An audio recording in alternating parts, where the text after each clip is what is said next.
This is the legacy of President Obama and Hillary Clinton. It can't get any worse. To those suffering, I say, what do you have to lose in trying Trump? What do you have to lose?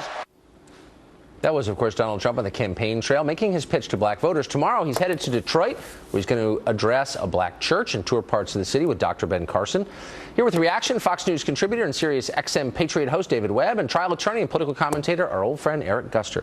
Welcome to you both. So, Eric, Hillary Clinton said the other day that Trump was racist for bringing this message before a white audience. Now he's going for a black audience tomorrow. He's going to bring the same message. She'll probably call him a racist again. He's not going to win a huge percentage of the black vote. But what's wrong with this message? Pretty great message, isn't it? Like, it's not working. Let's try something new. Why is that bad? What he said was the equivalent of the drunk guy at last call saying, hey, you have nothing to lose, so go home with me. That is what Trump was telling these voters. Yeah, so and if you have nothing to lose, it's not that bad a message, is it? You call it the black community the drunk guy at the bar? No, he's the drunk guy at the bar trying to get the girl to go home with him because he's saying, I'm a last resort. You know, you all in bad shape. Yes, he is. No, he's that not. is what he said. Right, so that is exactly what he said. Just a really quick question. Sure. Do you think it is working in Detroit and Chicago? Pretty well. Things going pretty well. Trump's message to black people? The urban policy we've had for 50 years, kind of working pretty well, do you think? No, we're talking about Trump's message. No, but Trump's message is not going to work. I want him to say exactly what he said right there again. So let's go to the issue and answer your question, because I was in Detroit just a week ago, and I took a drive through some of these neighborhoods that are blighted, and some of these beautiful old neighborhoods that have been razed. Some of them, buildings closed up, business closed up. I look at some of the cities that have failed since the 60s, like Newark, New Jersey, Fifth Ward in Houston, parts of East LA.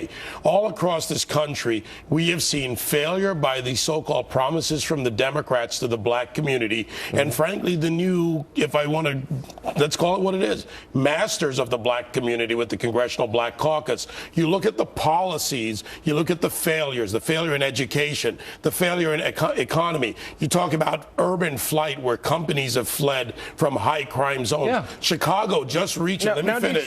Detroit was an auto town, and a lot of the shift in the auto industry is what caused the downfall of Detroit. That wasn't a Democratic policy. Let's look at the facts behind this. Yes, but you all are trying to shift it. That's not a Democratic policy issue. I deal in facts. The facts that behind is a fact. The facts behind Detroit. So let's talk about it. Yes, I will, if you let me. The facts behind Detroit is that it was predictable failure with the growth of union labor rates, the costs that auto manufacturers could not maintain, the fact that I get it. I mean, it's a familiar story, but the bottom line. Where did this come from, to your point? It came from the liberal alignment with a lot of these unions, a lot of these companies that cost the jobs. But the bottom line is you can't look at Detroit or Chicago or Gary, Indiana or Cleveland and say, you know what, good job, Democratic leadership. But let me ask you this. So I'm always wondering, like, why does Hillary Clinton think she has an absolute moral claim on all black votes? And she does, and she's basically said that. It turns out Hillary Clinton is from the Mississippi Delta. She grew up poor there. How do I know that? You thought she was from suburban Chicago? No. Listen to her talk, and you'll know her roots. Watch. I don't feel no ways tired. I come too far from where I started from.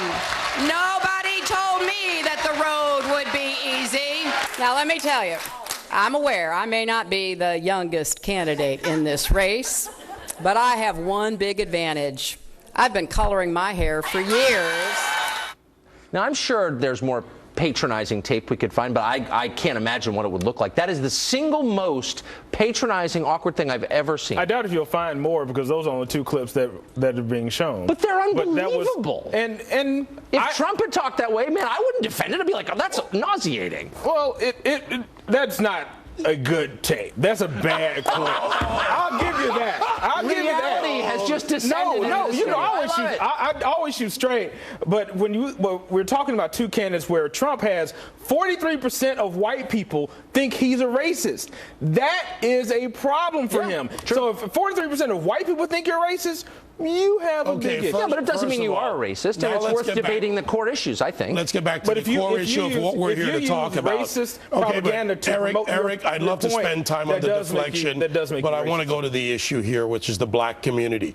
We have gone from a community back in the days of civil rights that had strong family structure, a growing middle class, fastest growing middle class in the early 90s because of college graduation was black males. We have gone to a community that has got a higher unemployment rate, a lower education rate, and the young millennials. No, let me finish. No, I'm asking. Stop interrupting my point, and I get to finish it. Let's go. Let me finish.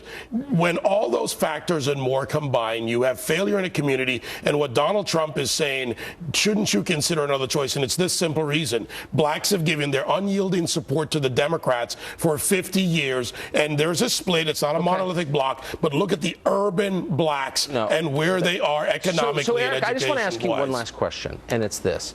When you listen to Hillary talk, and you listen to Obama talk, I'm listening to you, and you really get the impression that the Democrats believe the single biggest impediment to success in the inner city is white racism from conservatives. Do you believe that? Do you really believe that? No, that's not the single largest impediment. What is? It is. What is the single biggest impediment?